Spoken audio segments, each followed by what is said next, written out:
A rouvert ses portes sur un nouveau chapitre dans le procès de l'affaire Martinez-Zogo. Chaque déposition est une pièce d'un puzzle judiciaire.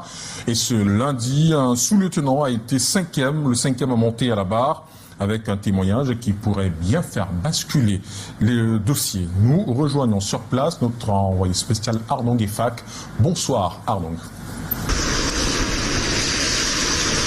Bonsoir à vous. Le sous-lieutenant Legrand Gambi a retracé devant la barre son premier contact avec le lieutenant-colonel Justin Danway daté du 30 décembre 2022. Selon sa déposition, l'officier supérieur lui aurait proposé d'administrer une correction à Martinez-Zogo, présenté comme un journaliste qui parlait mal de son chef. Ce sont ses propres mots. Une mission qu'il affirme avoir refusée malgré plusieurs relances reçues ultérieurement via les messages électroniques WhatsApp. Occupé aux préparatifs de sa cérémonie de galonnage, l'officier subalterne dit n'avoir pas donné suite, même après avoir reçu toujours de la part du lieutenant-colonel Justin Danway une somme de 25 000 francs pour l'arrosage de ses galons. Il assure avoir découvert l'enlèvement de Martinez-Zogo à travers un forum interne de la gendarmerie, celui du groupement territorial de la gendarmerie.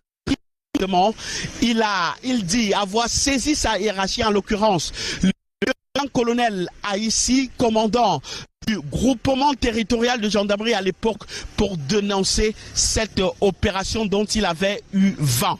Cette dénonciation a donc permis de constituer l'élément déclencheur de l'ouverture de l'enquête préliminaire et des premières convocations qui mèneront aux arrestations non seulement du lieutenant-colonel Danway mais de plusieurs membres du commando.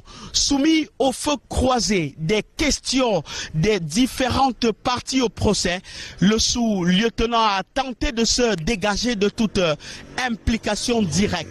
Il lui a fallu près de 5 heures de temps d'interrogatoire contradictoire pour livrer sa version des faits. Actuellement, le 6e témoin est en cours d'audition. La nuit s'annonce très longue ici au tribunal militaire de Yaoundé, où pièce après pièce, le puzzle de l'affaire Martinez-Zogo se reconstitue. En direct du tribunal militaire, justement, Arnaud